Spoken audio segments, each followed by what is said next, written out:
اور یہ جو سجدے کی کیفیت ہے،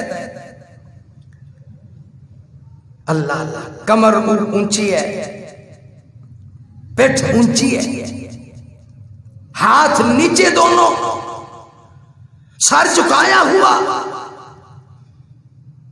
7 ہڈیوں پر سجدہ ہو رہا ہے۔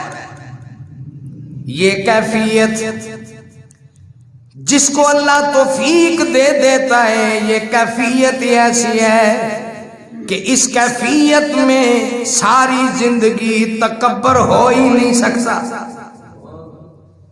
کتنی عجیب کیفیت ہے جب بندہ سجدہ کرتا ہے۔ ہاں جی، 7 ہڈیوں پر سجدہ ہے، اور بندے کی جو پچھلا حصہ ہے وہ اوپر ہے، سر نیچے جھکا ہوا ہے۔ اللہ اکبر۔ اسی لیے میرے اللہ نے قرآن کے اندر ایک جگہ پر نہیں کئی جگہ پر فرمایا ہے وَاسْجُدْ وَاقْتَرِب، میرے بندے جتنے مجھے سجدے کرے گا اتنا تجھے میرا قرب نصیب ہو جائے گا۔ یہ سجدے کا کمال ہے،